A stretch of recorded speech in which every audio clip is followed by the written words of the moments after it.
ഓം നമോ നാരായണായ. ഓം നമോ നാരായണായ. ഓം നമോ നാരായണായ. ഓം നമോ നാരായണായ. ഓം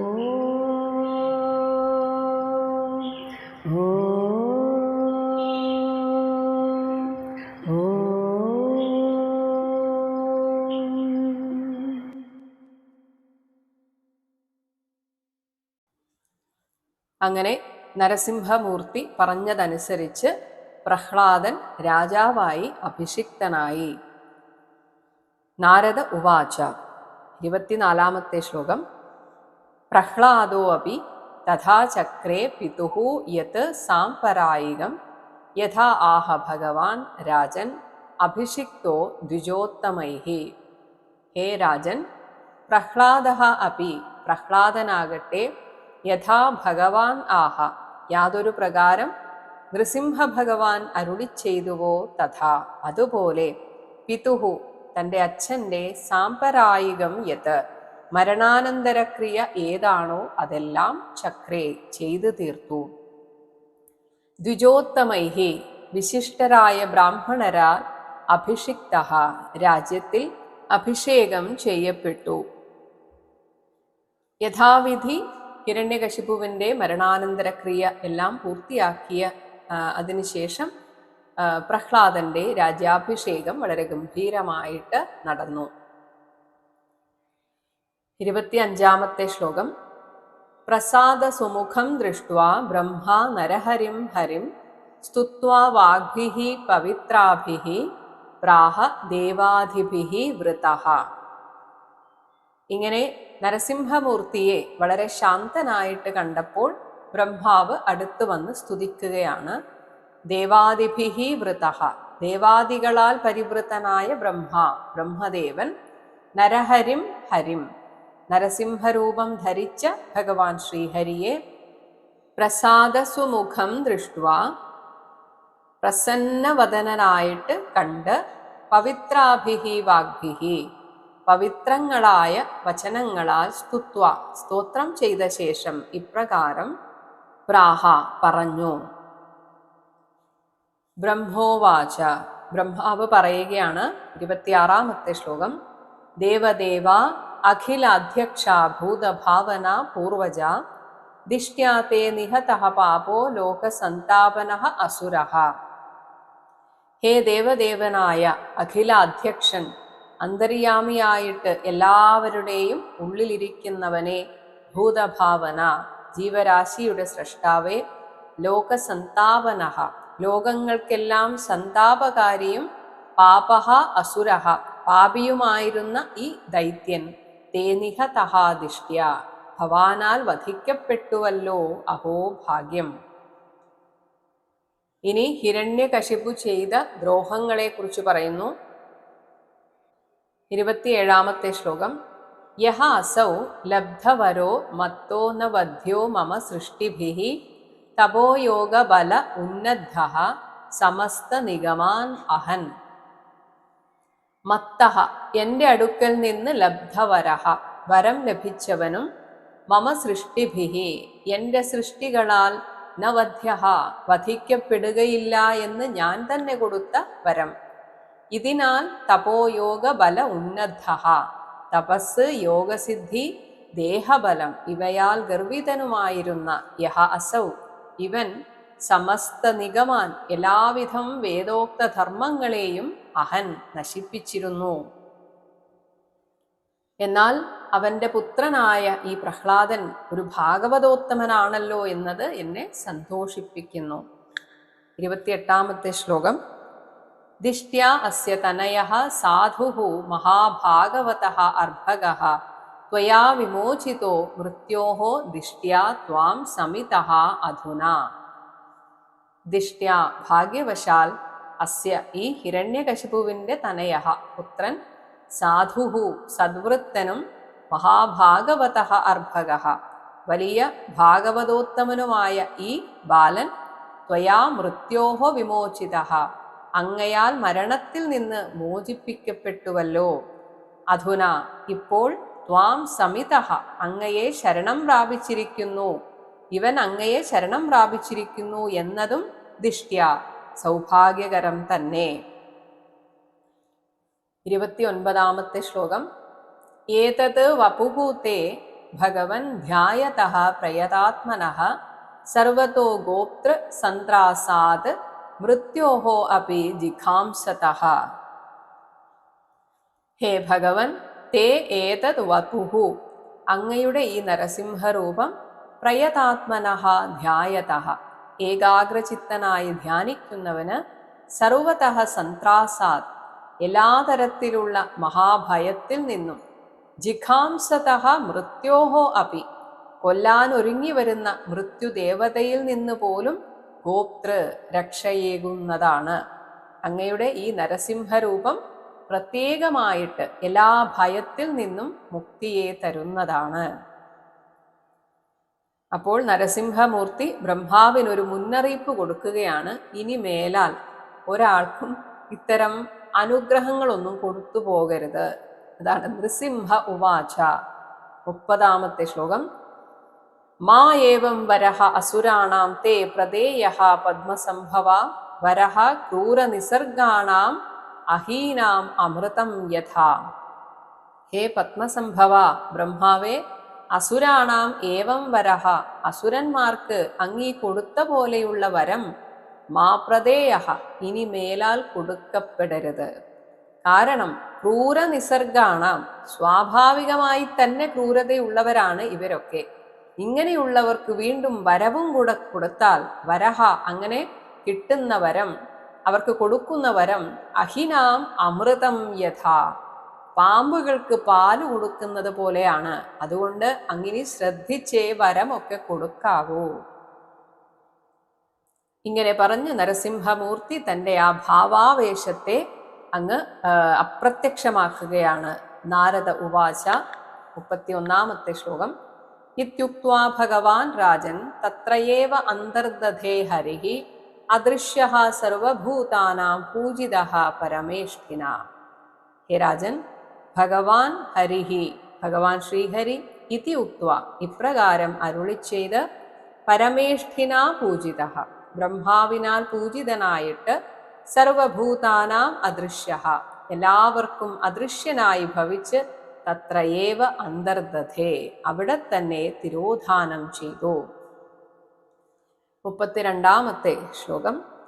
തതഃ സംപൂജ്യ ശിരസാ വവന്ദേ പരമേഷ്ഠിനം ഭവം പ്രജാപതീൻ ദേവാൻ പ്രഹ്ലാദോ ഭഗവത് കലാഹ. അങ്ങനെ ഭഗവാൻ അന്തർധാനം ചെയ്തതിന് ശേഷം തതഃ പ്രഹ്ലാദഃ ഭഗവത് കലാഹ ഭഗവാന്റെ അംശഭൂതന്മാർ തന്നെയായ പരമേഷ്ഠിനം ബ്രഹ്മദേവനെയും ഭവം ശ്രീരുദ്രനെയും പ്രജാപതീൻ പ്രജാപതിമാരെയും മറ്റ് ദേവാൻ ദേവന്മാരെയും സംപൂജ്യ സാദരം പൂജിച്ച് ശിരസാ വവന്ദേ തൻ്റെ ശിരസ്സുകൊണ്ട് വന്ദിച്ചു. 33-ാമത്തെ ശ്ലോകം. തതഃ കാവ്യാദിഭിഃ സാർദ്ധം മുനിഭിഃ കമലാസനഃ ദൈത്യാനാം ദാനവാനാം ച പ്രഹ്ലാദം അകരോത് പതിം.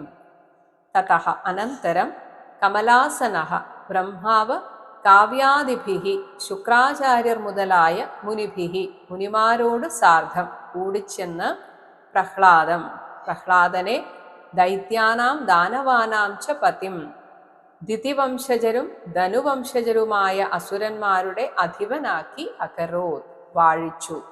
നേരത്തെ രാജാവാക്കി വാഴിച്ചു, ഇപ്പോൾ എല്ലാ അസുരവംശത്തിൻ്റെയും തലവനാക്കി വാഴിച്ചു. 34-ാമത്തെ ശ്ലോകം. പ്രതിനന്ദ്യ തതോ ദേവാ പ്രയുജ്യ പരമാശിഷഃ സ്വധാമാനി യയൂരാജൻ ബ്രഹ്മാദ്യാഃ പ്രതിപൂജിതാഃ.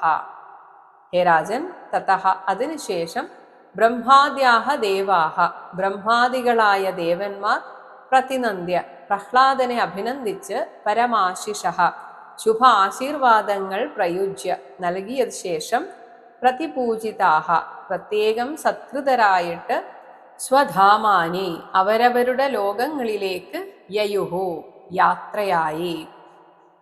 അപ്പോൾ ഇത് പറഞ്ഞു തുടങ്ങിയത് രാജസൂയയാഗം നടത്തിയ വേളയിൽ ശിശുപാലൻ വധിക്കപ്പെട്ടതിനെ തുടർന്നാണ്. അങ്ങനെ ഭഗവദ്വേഷികളായ, ഭഗവാനെ അത്രയും ദ്വേഷിച്ചിട്ടും ശിശുപാലന് ഭഗവത് സായുജ്യം ലഭിച്ചത് എങ്ങനെയാണ് എന്ന യുധിഷ്ഠിരന്റെ ചോദ്യത്തിന് ഉത്തരമായിട്ടാണ് ഈ കഥ മുഴുവൻ പറഞ്ഞത്. ഇങ്ങനെ ഇത്രയും പറഞ്ഞിട്ട് നാരദ മഹർഷി അവരുടെ പൂർവചരിത്രം പറഞ്ഞ് ഇനി 7 ശ്ലോകം കൊണ്ട് ഈ ഒരു കാര്യത്തെ ഉപസംഹരിക്കുകയാണ്. 35-ാമത്തെ ശ്ലോകം. ഏവം തൗ പാർഷദൗ വിഷ്ണോഹോ പുത്രത്വം പ്രാപിതൗ ദിതേഹേ ഹൃദിസ്ഥിതേന ഹരിണ വൈരഭാവേന തൗ ഹതൗ. ഇങ്ങനെ ഭഗവാൻ മഹാവിഷ്ണോഹോ, മഹാവിഷ്ണുവിന്റെ പാർഷദൗ, പാർഷദന്മാരായിരുന്ന തൗ, ആ ജയവിജയന്മാർ, ഏവം ഇപ്രകാരം, ദിതേഹേ പുത്രത്വം, ദിതിദേവിയുടെ പുത്രഭാവത്തെ പ്രാപിതൗ, പ്രാപിച്ചവരായി. അങ്ങനെ വൈരഭാവേന, ഭഗവാനോട് ശത്രുത വെച്ചതിലൂടെ, ഹൃദിസ്ഥിതേന ഹരിണ, ഹൃദയത്തിൽ വാണിരുന്ന മഹാവിഷ്ണുവിനാൽ, തൗ ഹതൗ, അവരിരുവരും വധിക്കപ്പെട്ടു. ഇവിടെ പറയുന്നത് ഹിരണ്യാക്ഷന്റെയും ഹിരണ്യകശിപുവിന്റെയും കാര്യമാണ്. 36-ാമത്തെ ശ്ലോകം. പുനഃ ച വിപ്രശാപേന രാക്ഷസൗ തൗ ബഭൂവതുഃ കുംഭകർണദശഗ്രീവൗ ഹതൗ തൗ രാമവിക്രമൈഹി. എന്നാൽ പിന്നീട് വിപ്രശാപേന, സനകാദി മുനിമാരുടെ ശാപം കൊണ്ട് അവരുടെ 2ാമത്തെ ജന്മം, പുനഃ ച തൗ, അവർ രണ്ടുപേരും, കുംഭകർണ ദശഗ്രീവൗ, കുംഭകർണനെന്നും രാവണനെന്നും പേരായ രാക്ഷസൗ, 2 രാക്ഷസന്മാരായിട്ട് വീണ്ടും ഭൂമിയിൽ ബഭൂവതുഃ, ജനിച്ചു. അവർ ഭഗവാന്റെ അവതാരമായ രാമവിക്രമൈഹി, ശ്രീരാമചന്ദ്രന്റെ പരാക്രമത്താൽ, തൗ ഹതൗ, അവർ രണ്ടുപേരും കൊല്ലപ്പെട്ടു. 37-ാമത്തെ ശ്ലോകം. ശയാനൗ യുധി നിർഭിന്ന ഹൃദയൗ രാമസായകൈ തച്ചിത്തൗ ജഹതൗ ദേഹം യഥാ പ്രാക്തന ജന്മനേ. രാമസായകൈഹി നിർഭിന്ന ഹൃദയൗ, രാമബാണങ്ങളാൽ പിളർക്കപ്പെട്ട ഹൃദയത്തോടുകൂടെ, യുധിശയാനൗ, യുദ്ധസ്ഥലത്ത് വീണ് കിടന്ന ഈ കുംഭകർണനും ദശഗ്രീവനും രാവണനും, പ്രാക്തന ജന്മനി യഥ, അതിനു മുമ്പുള്ള ജന്മത്തിൽ എങ്ങനെയാണോ, തച്ചിത്തവും, ഭഗവാനിൽ ഊന്നി നിന്ന ചിത്തത്തോടു കൂടിയവരായി ഭവിച്ചത്, അതായത് ദ്വേഷഭാവത്തിൽ ഭഗവാനെ തന്നെയാണ് ചിന്തിക്കുന്നത്, അങ്ങനെ ദേഹം ജഹതുഹു, അവരുടെ ഭൗതിക ശരീരത്തെ കൈവിട്ടു. 38-ാമത്തെ ശ്ലോകം. തൗ ഇഹ അധ പുനർജാതൗ ശിശുപാല കരൂഷജൗ ഹരൗ വൈരാനുബന്ധേന പശ്യതഃ തേ സമീയതുഹു. അങ്ങനെ ഇതേ കുംഭകർണനും രാവണനുമാണ് ശിശുപാല കരൂഷജൗ, ശിശുപാലനും ദന്തവക്ത്രനുമായും, പുനഃ ജാതൗ, വീണ്ടും ജനിച്ചത്. അവർ രണ്ടുപേരും തൗ ഹരൗ, ഭഗവാൻ കൃഷ്ണനിൽ, വൈരാനുബന്ധേന, ശത്രുഭാവം തുടർന്നുകൊണ്ടിരുന്നതിനാൽ, അതിലിപ്പോൾ ഒരാൾ, ഇഹ, ഈ രാജസൂയ യാഗത്തിൽ വെച്ച്, യുധിഷ്ഠിര തേ പശ്യതഃ, അങ്ങ് കണ്ടുകൊണ്ടിരിക്കെ, ഇതാ സമീയതുഹു, സായൂജ്യത്തെ പ്രാപിച്ചിരിക്കുന്നു. 39-ാമത്തെ ശ്ലോകം.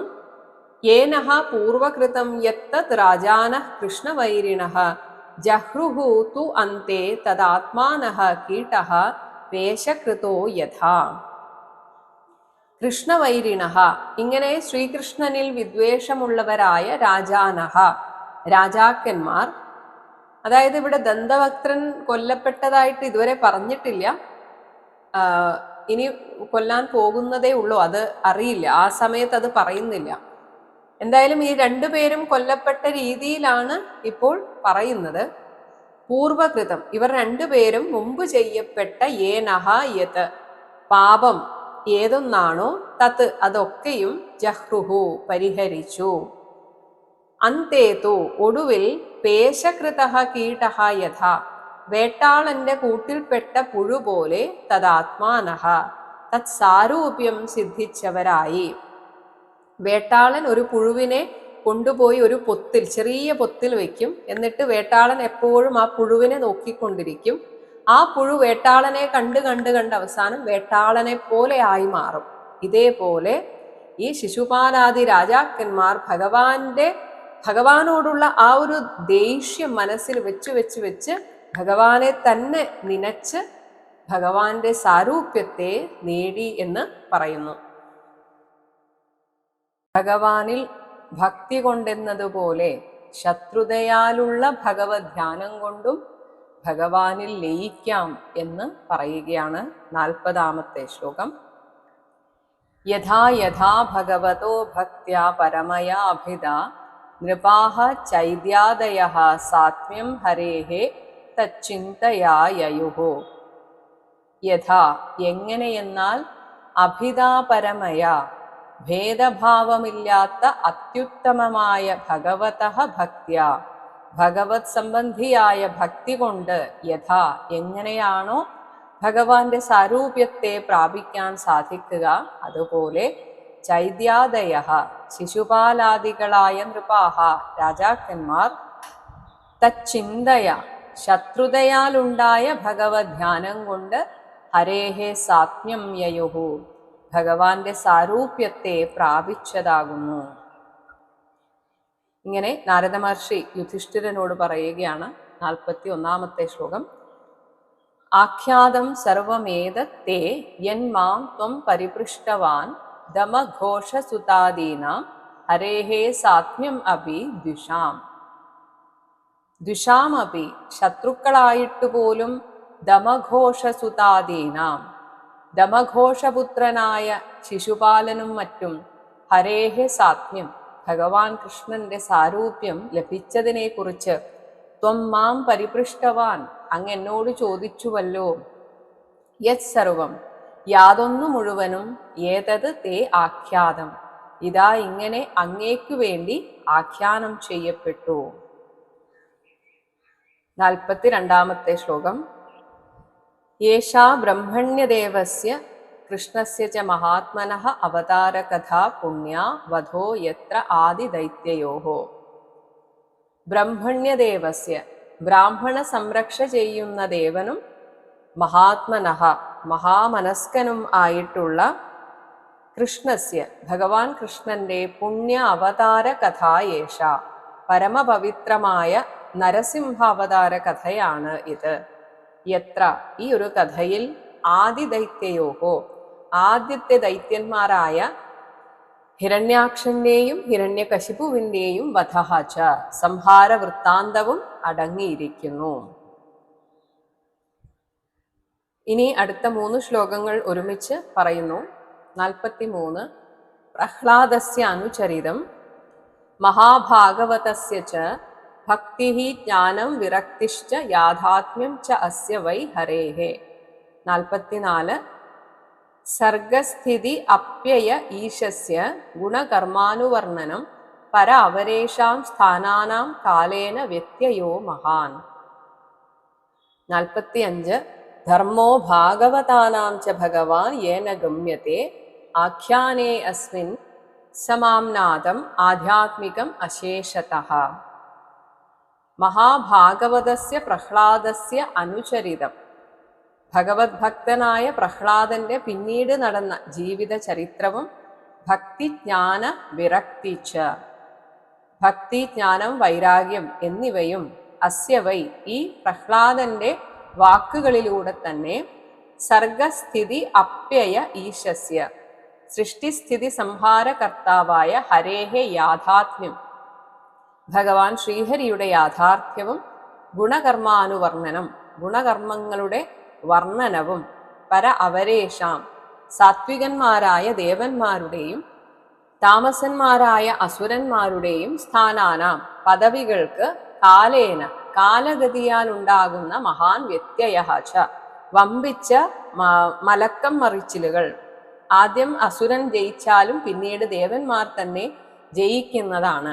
ഇവിടെ എല്ലാം കാലമാണ് നിശ്ചയിക്കുന്നത്.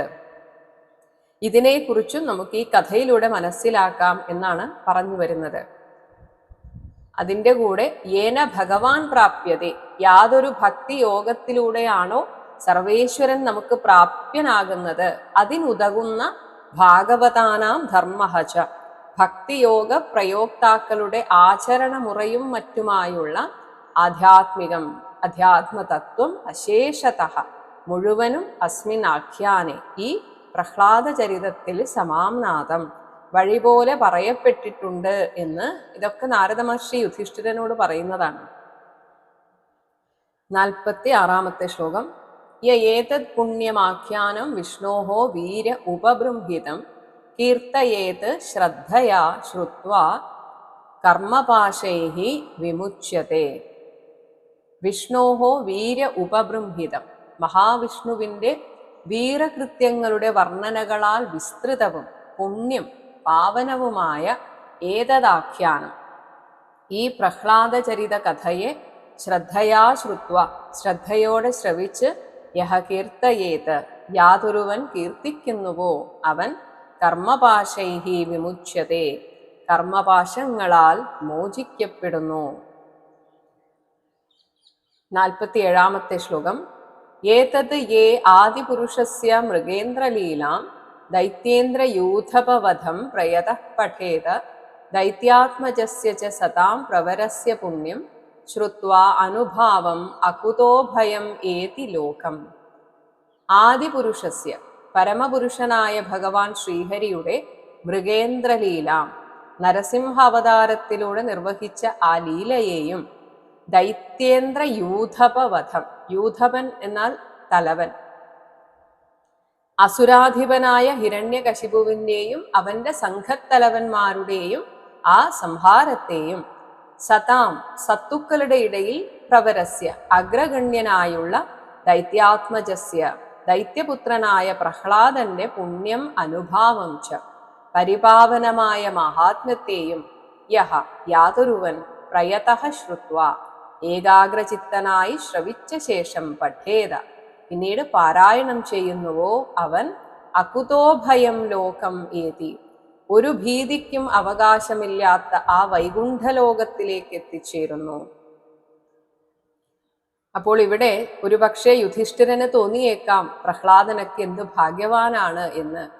അപ്പോൾ നാരദ മഹർഷി ഓർമ്മിപ്പിക്കുകയാണ്, യുധിഷ്ഠിര, നീ മറക്കരുത്, ആ നരസിംഹമൂർത്തിയായി അവതരിച്ച് യാതൊരു പരബ്രഹ്മം, അതേ പരബ്രഹ്മം തന്നെയാണ് കൃഷ്ണനായിട്ട് നിങ്ങളുടെ കൂട്ടുകാരനെ പോലെ നിങ്ങളുടെ കൂടെ ഉള്ളത്. 48 ശ്ലോകം. യൂയം നൃലോകേ ബത ഭൂരിഭാഗ ലോകം പുനാനാ മുനയഃ അഭിയന്തി യേഷാം ഗൃഹാൻ ആവസതി ഇതി സാക്ഷാത് ഗൂഢം പരം ബ്രഹ്മ മനുഷ്യലിംഗം. ബത്ത, ആശ്ചര്യം തന്നെ, നൃലോകെ, ഈ മനുഷ്യലോകത്തിൽ, യൂയം, നിങ്ങൾ പാണ്ഡവന്മാർ, ഭൂരിഭാഗ, അതിഭാഗ്യമുള്ളവരാണ്.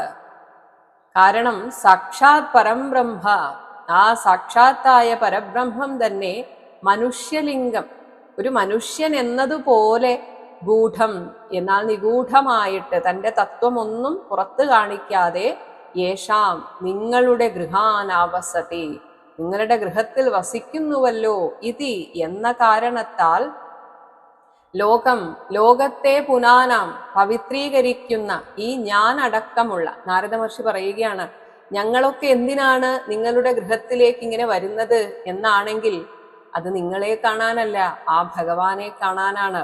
അപ്പോൾ മുനയഃ അഭിയന്തി, മാമുനിമാർ പല ദിക്കിൽ നിന്നും ഇവിടെ വന്നു ചേരുന്നു.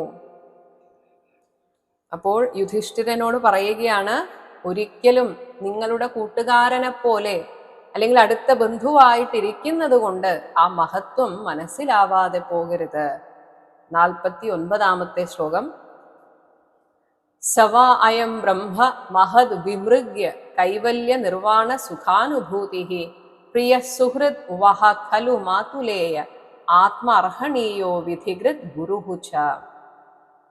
മഹത് വിമൃഗ്യ, വിമൃഗ്യം എന്നാൽ ആരാഞ്ഞുകൊണ്ടിരിക്കുക, മഹാന്മാർ ആരാഞ്ഞുകൊണ്ടിരിക്കുന്ന, നേടാൻ ആഗ്രഹിക്കുന്ന കൈവല്യ നിർവാണ സുഖാനുഭൂതി, ആ നിരുപാധികമായ പരമാനന്ദ അനുഭവത്തിന്റെ സ്വരൂപം തന്നെയായ ബ്രഹ്മ, ആ സച്ചിത് പരബ്രഹ്മമാണ് അയം വൈ ഭഗവാൻ കൃഷ്ണൻ. സഹ, ആ തൻ തിരുവടി, വഹ, നിങ്ങളുടെ പ്രിയ, പ്രിയങ്കരനും, സുഹൃത്, നിങ്ങൾക്ക് ഹിതകാരിയായിട്ടൊരു കൂട്ടുകാരനെ പോലെ നിങ്ങളുടെ കൂടെയുണ്ട്. അതിനും പുറമെ നിങ്ങളുടെ ബന്ധുവാണ്. മാതുലേയ, അമ്മാവന്റെ മകനാണ്. അർഹണീയ, പൂജനീയനും. വിധികൃത്, നിങ്ങൾക്ക് എന്ത് കാര്യത്തിനും കൂടെ നിൽക്കുന്നവനും. ഗുരുഹു, ഉപദേഷ്ടാവും. ആത്മാച്ച, നിങ്ങളുടെയൊക്കെ ആത്മാവെന്നതുപോലെ നിങ്ങളുടെ കൂടെ തന്നെ ഖലു, ഉണ്ടല്ലോ. പക്ഷേ ആ ഒരു മഹത്വം നിങ്ങൾ മറന്നു പോവരുത്. കാരണം മായയിൽപ്പെട്ട ജനങ്ങൾക്ക് പലപ്പോഴും ഭഗവാന്റെ ചെയ്തികളെ കുറിച്ച് ശരിയാവണ്ണം മനസ്സിലാക്കാൻ സാധിക്കാറില്ല. 50-ാമത്തെ ശ്ലോകം. നയസ്യ സാക്ഷാത് ഭവ പത്മജാദീഭി രൂപം ധിയാ വസ്തുതയാ ഉപവർണിതം മൗനേന ഭക്ത്യാ ഉപശമേന പൂജിതഃ പ്രസീദതാം ഏഷ സത്വതാം പതിഃ. യസ്യ രൂപം, യാതൊരു ഭഗവാന്റെ ഈ തത്വം, ഭവ പത്മജാദിഭിഹി, ഭവൻ പരമശിവൻ, ബ്രഹ്മാവ് മുതലായവർക്ക് പോലും ചില സമയത്ത് ഭഗവാന്റെ മഹത്വം മനസ്സിലാക്കാൻ സാധിക്കാറില്ല. അവരുടെ ധിയ, ബുദ്ധി കൊണ്ട്, വസ്തുതയ, വാസ്തവികമായ നിഗമനത്തിലൂടെ സാക്ഷാത് ന ഉപവർണിതം, ശരിയാവണ്ണം നിരൂപണം ചെയ്യപ്പെട്ടിട്ടില്ലയോ, അങ്ങനെയുള്ള ആ ഭഗവാനെ മൗനേന, മനസ്സും മൗനമാകണം. അതായത് യാതൊരു ചിന്തയും ഇല്ലാതെ വാക്കിനെയും മനസ്സിനെയും നിയന്ത്രിച്ച് അങ്ങനെയുള്ള ഭക്തിയോടെയും ഉപശമേന, അങ്ങനെ മനസ്സടങ്ങുമ്പോൾ അവിടെ അനുഭവിക്കുന്ന ആ ഭഗവാനെ പൂജിത, ആരാധിക്കുന്ന, സഹ ഏഷ, ആരാധിക്കപ്പെടുന്ന ആ സാത്വതാം പതിഃ, ഭക്തജനങ്ങളുടെ പാലകൻ, ഞങ്ങളിൽ പ്രസീദതാം, പ്രസാദിക്കേണമേ എന്ന് ഇവിടെ നാരദ മഹർഷി ഒരു പ്രാർത്ഥന പോലെ പറയുകയാണ്. അപ്പോൾ ഇവിടെ നാരദ മഹർഷി പറഞ്ഞു വെക്കുന്നത്, യാതൊരു നരസിംഹത്തെ തൻ്റെ ഭക്തി കൊണ്ട് തനിക്ക് വശംവദനാക്കിയോ അങ്ങനെയുള്ള പ്രഹ്ലാദനേക്കാളും ഒട്ടും പുറകിലല്ല നിങ്ങൾ. അതേ തുല്യമായ ഭഗവത് ഭക്തി നിങ്ങൾക്കും ഉണ്ടാവണം. ഒരിക്കലും കൃഷ്ണൻ ഞങ്ങളുടെ കൂട്ടുകാരനല്ലേ, എന്താണ് ഇത്ര മഹത്വവത്കരിക്കാൻ എന്നൊന്നും ഒരു ചെറിയ ശതമാനം പോലും തോന്നിപ്പോകരുത് എന്ന് നാരദ മഹർഷി ഒന്ന് ഓർമ്മിപ്പിക്കുകയാണ്. ഇത്രയും വലിയ ഭാഗ്യം കൈവന്നിട്ട് അത് ഉപയോഗപ്പെടുത്താതെയും പോകരുത്. അങ്ങനെയും കൂടെ നാരദ മഹർഷി പറഞ്ഞു വെക്കുന്നു. ഹരേ രാമ ഹരേ രാമ ഹരേ രാമ രാമ ഹരേ കൃഷ്ണ ഹരേ കൃഷ്ണ ഹരേ കൃഷ്ണ കൃഷ്ണ ഹരേ രാമ ഹരേ രാമ ഹരേ രാമ രാമ ഹരേ കൃഷ്ണ ഹരേ കൃഷ്ണ ഹരേ കൃഷ്ണ കൃഷ്ണ ഹരേ രാമ രാമ ഹരേ കൃഷ്ണ കൃഷ്ണ ഹരേ രാമ രാമ ഹരേ കൃഷ്ണ കൃഷ്ണ.